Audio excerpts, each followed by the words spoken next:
And that click you heard right then is once that hot surface igniter gets enough time to heat up, there's a timing on this board that'll call for 24 volts to come in through these wires to this gas valve to open a solenoid. That solenoid will energize and open, and then gas will shoot out. Hey, it's Keith with Yarborough & Sons. I thought it'd be great to take a minute and just show what something we call the sequence of operation. You know, there's a lot of safeties in our furnace to make it fire off like it should. And going through those can just be a helpful hint of maybe when a technician does come out and tell you that this part's wrong, give you a good understanding of what the purpose of that part is and show how crucial it is to have that part. So, as I said, I thought this would be a great area to do. Of course, you know, tight attic, that's exactly where you want to do this at. But all right, so first thing we want to talk about is the main thing with this is going to be your control board. That ignition board is really important due to the fact that it's going to send the signals where they need to, and all the inputs from all the safeties are going to come to that and tell it to function the way it needs to function. So if it doesn't get an input for something, it's going to say, hey, hold on, we can't work like this. And a lot of the times you'll know the sequence of operation based on your wiring diagram. Most units follow that pretty well, so that's how you would be able to tell what the sequence of operation is. And so we're going to go through this one and see how it works. So first off, to get started, first thing you always need is your door switch to be powered. Without that, there is no power going down to your transformer, and so you won't get your 24 volts out. Now, as I didn't say before, that board is actually getting 120 volts on this one, getting 120 volts and 24 volts. All boards are kind of different. Most of them are going to have a high voltage side and a low voltage side, and through that it's going to know where to put that voltage where it needs. Typically all your low voltage are used for typically all your low voltage is actually used for just communicating back to the board, any kind of your safeties. Of course your gas valve is going to be controlled off of low voltage. Anything like your fans are going to all be controlled off of your high voltage. So to get started, we're going to actually jumper from W to R. But before that even starts, what's actually happening here is you're getting your high voltage to come into your transformer. Oh man, this is a bad idea. Oh, let's see if I can get you over here. So to get started, we're having high voltage come into your transformer. That transformer is actually stepping down the voltage and going to your 24 volts. Now, any technician will think this is crazy. The actual hot side on this transformer is actually the blue wire. The common side is your yellow wire, which just kind of seems backwards. For most of the time we use common as blue. As you can see on the board up here, we actually have our common as a blue wire. But from that, you're going to have your hot go to the board, and from it, it's going to go out, and it's going to actually go to these rollouts right here. The first thing it's going to sense is these rollouts. These rollouts are important because if any flame actually rolls back that we have a problem with, let's say our flue is clogged or there's something wrong with the heat exchanger. A lot of times you'll get it when you have a cracked heat exchanger. You'll get a rollout from the fan blowing back into that heat exchanger. So first thing, they're going to test that. From there, it's going to actually go to R, which is our power for our hot side to our thermostat. And from there, if you call for a W, like I don't have right here, it's going to start sending signal to come on. Now, in a quick second, first thing it's going to do is send 24 volts to your high limit, which is back there. And then it's going to send signal to this pressure switch right here. One thing it wants to do is make sure that pressure switch is open. Once it has it open, like I said, split seconds, you saw the inducer came on right away.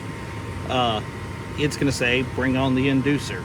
So now the inducer is running, and with that, it's putting a negative pressure on this tube here. That's going to close this pressure switch. And when it closes that pressure switch, that'll send it back to the board to say, hey, the inducer's on. That's how it knows that this is on. And so running from there, it's going to signal. We kind of missed it. It's going to signal to start what we call the igniter, which this is a hot surface igniter on this. Lots of different igniters. Like I said, lots of different processes, but for that one, if you saw earlier, in fact, we can go ahead and show it. You can see that igniter light up right away. And so there we got the deal, and here soon we're going to see this light up. See that glowing? And that's your hot surface igniter. And that click you heard right then is once that hot surface igniter gets enough time to heat up, there's a timing on this board that'll call for 24 volts to come in through these wires to this gas valve to open a solenoid. That solenoid will energize and open, and then gas will shoot out. Next step from there, it gives just a couple seconds, and right here is what we call our flame sensor. Flame rectifier, there's lots of different names for it, but this is a flame sensor. It's going to sense the actual flame. What it does is actually takes anywhere from 50 to 110 volts, and it sends it through this rod. I know you can't really see it back there, but it sends it through that rod, and that rod is directly into that flame. Now, with that flame, what it's actually doing is there's ions in that flame, and it'll allow for some current to pass through. With that current, it's giving out a DC voltage at that point. And so because this is grounded, it can actually send back to the board, because the board's grounded too. That's very important, that we have grounding to the board, and to the unit in general. It will send signal back to the board saying, hey, we have flame. If there's no flame, it's going to send a signal back saying not adequate flame, no flame. You know, you'll get a code for that. And so right now we're operating like we should, and after that, it's got flame. At that point in time, from the very beginning, this board has been counting down. Usually it's anywhere from 90 to 180 seconds, and sometimes they're adjustable. I do not believe it's adjustable on this one. I don't usually mess with that too much. Factory seems to be always good where they have it. If you had some problems, you might want to adjust it, but I hadn't really adjusted many of them. But anyways, it's going to go after that time period. It's going to call for the fan. So it's going to close actually one of these relays right here, and it's going to say, hey, go ahead and kick the fan on. At that point, fan comes on, unit starts running, you start getting your heat. And then if all ends at the very end, what happens is your thermostat satisfies, so it will open up that switch and it'll have a shutdown feature. First thing it'll do is it'll kill this gas valve, and then from there it's going to let the inducer run for a little bit of time, and then it's going to shut off that inducer. And then after that, it's going to actually shut off your blower after it runs, just to get all that heat off that heat exchanger. And so it's a pretty simple process, but any one of these safety features can actually cause a problem with your unit and cause it not to run. Definitely a good way to know how your system's running. All these parts really are needed. Any one of them are bad, you want to really have it replaced, because they are safety. So one of the primary things I could say is this is a gas furnace. They are very, very safe when they're properly maintained. Anytime we have any one of these parts out, we need to get them fixed, and we need to have those in line, because it really takes away from the safety of a gas furnace. Very safe all gas furnaces. Lots of people like to worry about gas furnaces because it's gas.